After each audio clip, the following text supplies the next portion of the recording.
Hello there and welcome to another episode of Business Digest. On today's episode, we'll be putting all of our focus on the transport sector of Rwanda. We'll be exploring how impactful the latest innovations have been to the business world of the country. My name is Diana Iriza. I am your host for today. You're watching Business Digest.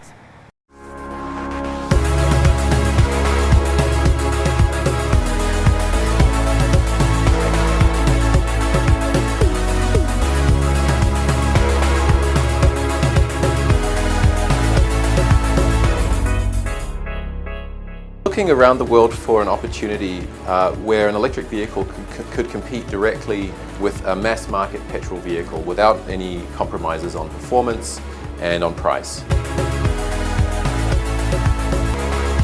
I think Rwanda is very exciting for lots of foreigners because the story of the development of Rwanda and the really dynamic economy, it feels nice to be a tiny, very tiny, but a tiny part of something that's growing. Why don't we bring in something which would be an all-weather vehicle? So rather than bringing in a traditional tuk-tuk or something like that, we said, why don't we bring in an electric vehicle and test it? So the trikes we have bought in are electric. They just need to be charged with electricity and they can be used at any time of the day or night.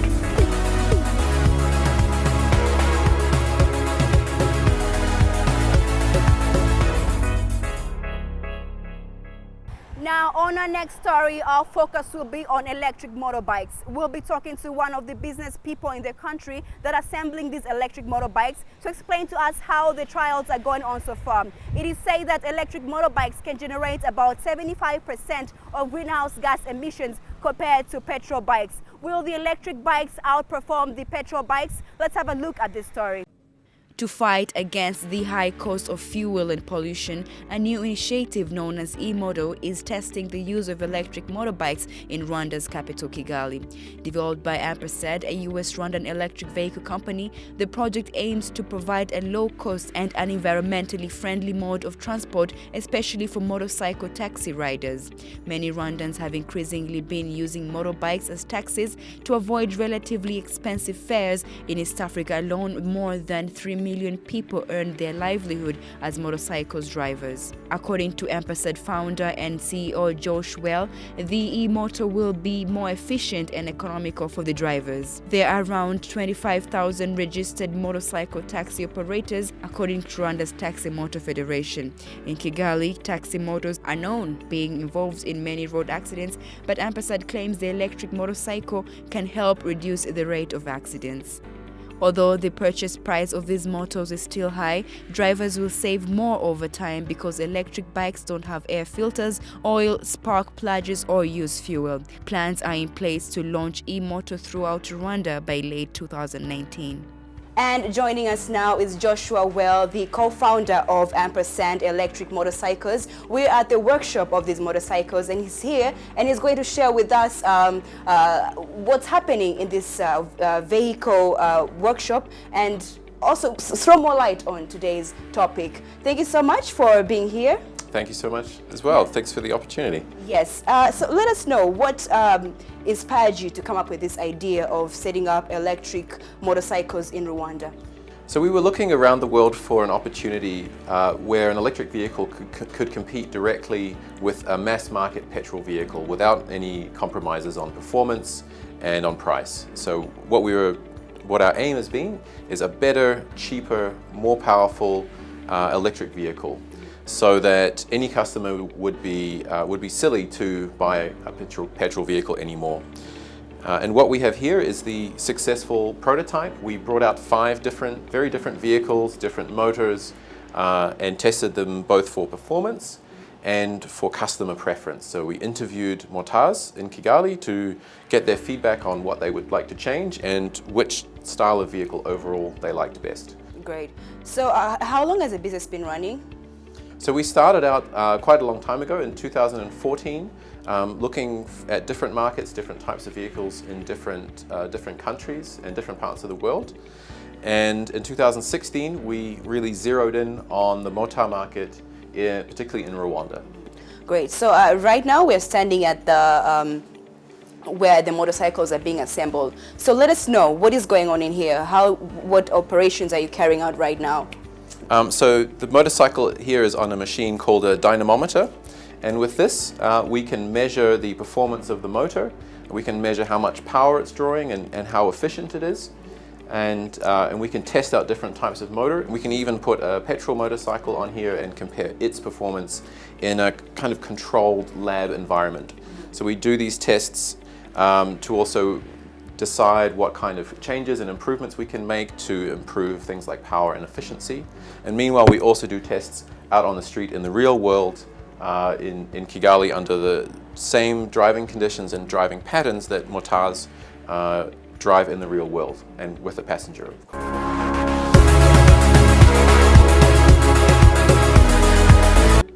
Okay, so and what about here? What's happening here? This is just a very simple, not very attractive setup for testing battery packs. So we just have a motor that we aren't using in production just to create a load on the battery pack. You could buy a very expensive piece of equipment to test the load, but instead we just attach a motor and a controller to it. So far we're still in the research and development phase. We will have another 20 or 30 motorcycles in Rwanda in January or February of next year.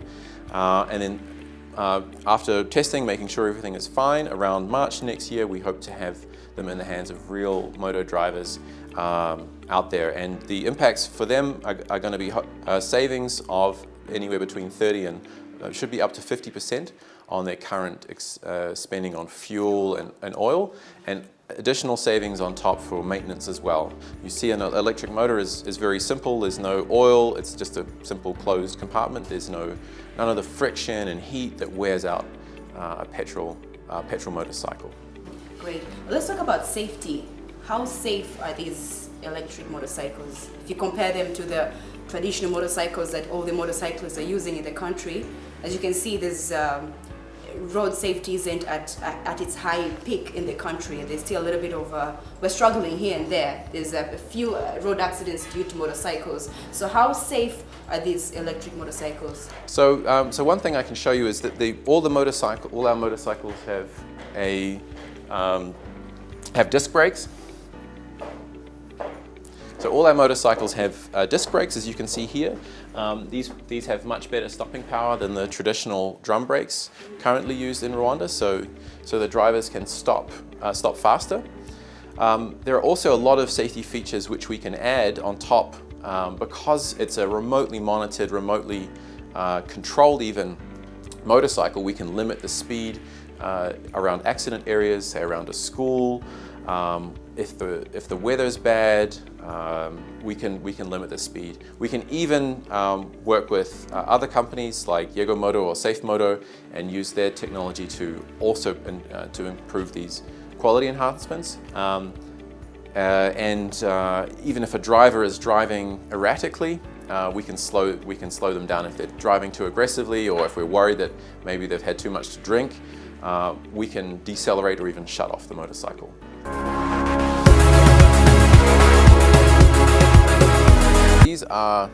These are ones that we will not be putting on the market. So we had these 5 different styles in order to get customer feedback and see what worked best both from a performance point of view and what customers actually liked. And we didn't know when we started out this process whether motards really wanted something that they were familiar with, or whether they would really like something that looks different and futuristic and is maybe more comfortable. So we brought out 5 different styles of motorcycle. So they can pick one. So they can pick what they like, and so we can also test them in the real world. Yes. So these are the 5. These are the 4, if you like, losers in our motorcycle beauty pageant. So we had a very simple, smaller, lower cost style motorcycle, which we could sell for cheaper, and some of the scooter style vehicles that are really popular in China. They look very futuristic. Does one need to have like really good experience in riding motorcycles in order to ride this? Well, anybody can just ride these motorcycles? Anyone can really ride. Well, so one thing that's much easier with these is that there's no clutch, there's no gear shifting, and that's something that motards actually really like, and they tell us they like, because when they're in busy traffic and they're moving slowly, particularly with a passenger on the back, there isn't this constant working with the accelerator and the clutch and the brake that you need to do on a normal petrol motorcycle. And people sometimes find that scooters are even easier to drive because you can step through, you're not, they find balancing a bit easier. Also, the wheels are smaller on the scooters. But we also found that further out of the city, where the roads are a bit rougher, the scooters don't do as well, because you go down into the lumps instead of across the top. So that's with good reason. Also that motards prefer the more traditional style motorcycle with the bigger wheels. Have you faced any difficulties when it comes to setting up this business here in Rwanda? I mean, the process of setting up the business itself was much easier. I think one of the things that really attracted us to coming to Rwanda was that it's friendly to foreign companies trying to come and do exciting new things. When we looked at some other countries in the region, the process for setting up a company could take up to 2 years. And of course here, if you have the paperwork in order from abroad, then it can take as little as a day. A lot of ladies like this one because it doesn't have... it's a scooter, right? It's a scooter, exactly. Yes. So it's not too heavy and big and bulky, has a bit less plastic around it, so if you bump into something, there's less to break. I think it looks, my personal favorite out of these, I think this looks the best. It also sits a little bit higher up. Okay. But for the time being, we're really focused on the motard market. There are maybe as many as 30,000 just in Kigali, and across East Africa, about 3 million. So very big market. So both attractive from a commercial point of view, from a climate change, emissions reduction point of view, the potential impact is huge. Also for air pollution, the potential impact is huge. So for now, as we grow, we stay very focused on this one market, and then we branch out in future for private sales.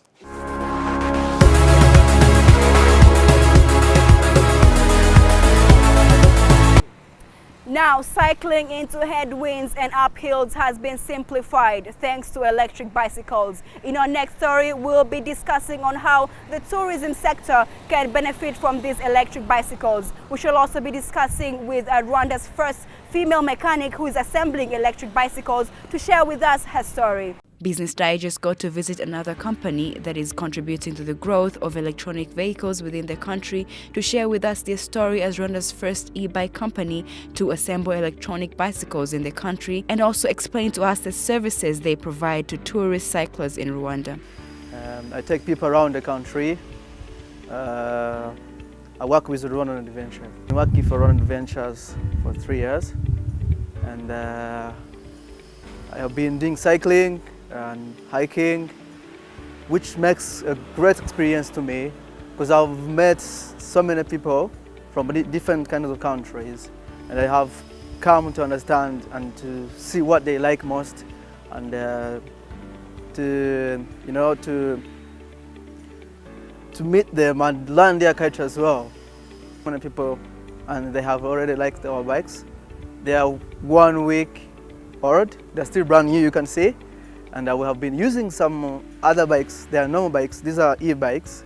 Well, we have been using Scott bikes. But so far, because these ones makes a difference from Scott bikes, because they're e-bikes, they're using batteries. So people like it so much. It makes easier cycling on the mountains. You know, our country is southern hills countries. So people are liking using these bikes, going fast on the hills, and they make on the top of the hills. So people are happy and they're using our e-bikes. You know, the weather in the country is not friendly, it's unpredictable. That's what makes a challenge to me. But the other thing, on the other hand, about geography, I can tell how the hill, I mean the altitude, I can tell you the climatic conditions, I can tell you the locations of the place where we are heading. When I decided to stay in Rwanda, I decided I really wanted to run a business, and I see that the government has a big focus on tourism. So I decided to run this tourism business, And there's a big focus by RDB on diversifying tourism away from gorillas.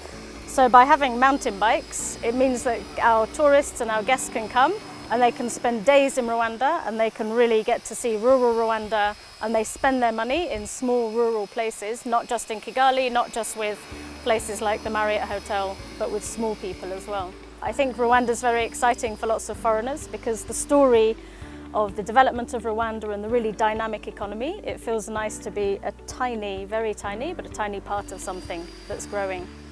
For the moment, it tends to be foreigners, so it tends to be tourists who come to Rwanda, who they visit the gorillas or they want to do other things. It tends to be very sporty foreigners. We also have a really big market of foreigners who live here, and when their friends and family visit, they also want to do cycling. But I think now that we have these e-bikes, it opens up the market perhaps to Rwandans who are a little bit less fit, who want to test and see if they can also do some cycling. But yeah, it was quite difficult just getting the bicycles here. They have what's called lithium-ion batteries, so they couldn't come on a normal plane. They had to go in a special plane. That took a long time to organise. Going through customs was very difficult. That took a long time. We had to pay a lot of taxes, but otherwise, no, it's good.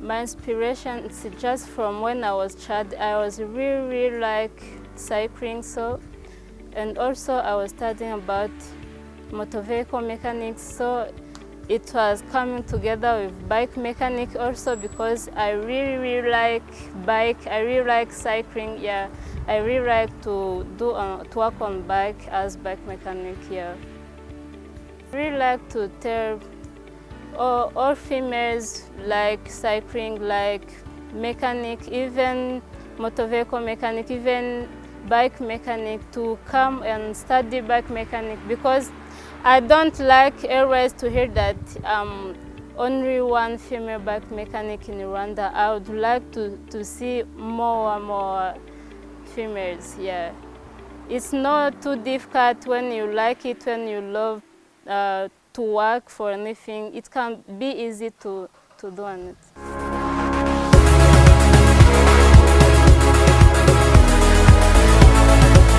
You're still watching Business Digest. Now, as I mentioned earlier on the show, our focus on this episode will be on transport innovations. In our next story, we'll be having an overview on all-weather electric tricycles that are being imported and tested by Yego Moto. Will they be able to handle and manage the hilly landscape of Rwanda when it comes to transportation of people and delivery of services? Have a look at this story.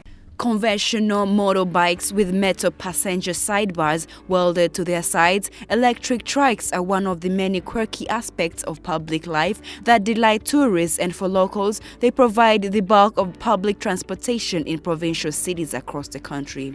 With silent and no-emission engines, the fleet of e-bikes would cut down on noise pollution and reduce the amount of carbon dioxide released into the atmosphere by an estimated 260,000 tons per year. Electric-powered tricycles would also reduce dependence on foreign fuel and cut operating costs for tricycle drivers by up to 60%. Business Digest got to visit Yego Motor Company, the first transport company to import and test the all-weather electric tricycles, to hear what they have to share with us in regards to these tricycles. Thank you, Diana. We brought in the electric trikes here because what we found was that the motorcycle taxis get impacted very severely when there's rain and inclement weather, and the city kind of comes to a standstill. Also, imagine if there are any delivery services which have to take place, they also stop. So if you were a courier or if you were doing food delivery, the chance that the food could get wet or soiled or documents damaged. So we said, why don't we bring in something which would be an all-weather vehicle? So rather than bringing in a traditional tuk-tuk or something like that, we said, why don't we bring in an electric vehicle and test it? So the trikes we have bought in are electric. They just need to be charged with electricity, and they can be used at any time of the day or night to be able to deliver food or parcels or packages. We have specifically brought them in to test whether they could be able to negotiate the steep kind of hills that we have in Kigali. So what we are going to be doing is, we have got 4 of these trikes in here now. We are going to be testing to see if they are roadworthy, if they would be able to navigate, what is the distance that we would be able to get, because of the steep inclines, and then utilize them for delivery services. If RURA or Mininfra permit, we could then bring in even a larger number and restrict them to maybe doing, you can say, providing transportation services or shuttle services up and down specific roads. But again, that depends upon whether the regulator and Mininfra would want that to be done. What it would do, it could act like a feeder for bus stations, but it would also provide the residents of Kigali with an opportunity of being able to still commute when it's raining.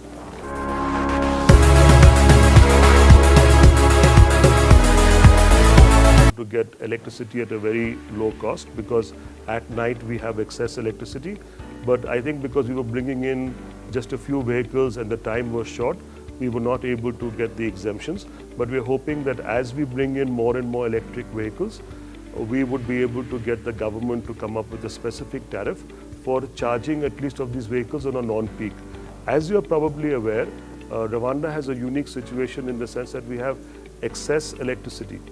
So right now we have, I think, about 30 to 40 megawatt, but by 2020 we will have probably 230 or 240 megawatt of excess power. So this would basically end up costing the country a lot of money. But if we can bring in electric vehicles, we would be able to then utilize this excess capacity of electricity and keep the cost of electricity down for everybody. One of the reasons why we actually looked at it first was because of the sheer number of accidents. So if you look at how many people get hurt when you're on a motorcycle and if you fall down, in this kind of a vehicle, since it's fully enclosed, God forbid you were to have an accident, the chances that you would get hurt would be minimal as compared. So we actually brought them in from a safety perspective. We also wanted to see how much road space they would take and whether it would basically cause congestion. Because the long-term plan of Mininfra is basically they want to replace all these petrol-burning motorcycles with electric vehicles. So whether that should be electric motorcycles, which already another company called Ampersand is also bringing in and they are trying, or it basically is another scooter, an electric scooter which comes in. I think there would be many players because there are about 45,000 electric motorcycles here and all of them need to be replaced because they're all congesting the roads, but more importantly, they're impacting the environment. Rwanda has to pay for fuel in hard currency because we don't have any fuel here. It has to all be imported. So if we were to replace all the motorcycle taxis with electricity, we would be using the surplus electricity power that Rwanda has and at the same time saving on the import bill of importing fuel.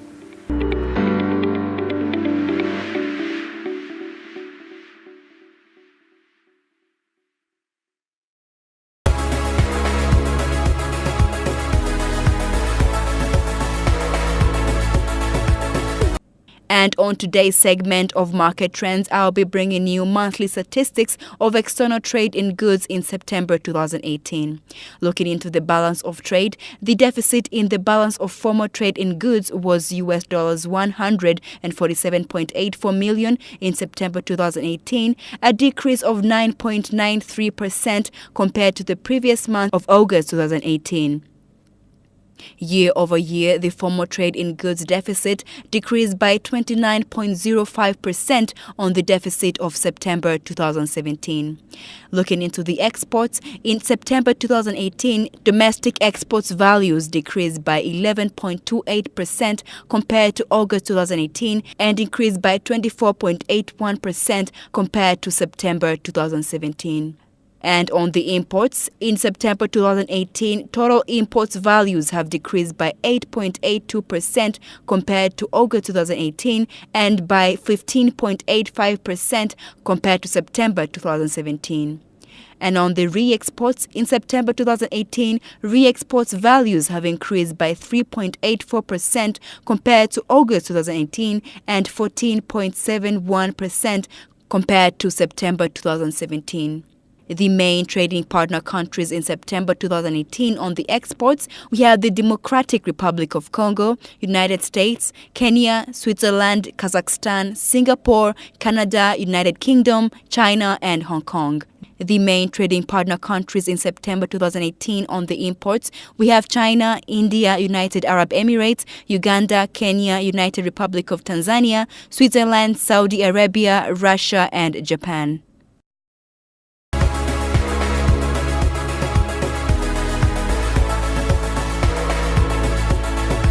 Now Business Digest airs every Tuesday at 9 p.m. on Rwanda TV. Today's show ends here. I want to thank you for watching and I hope to see you all next week.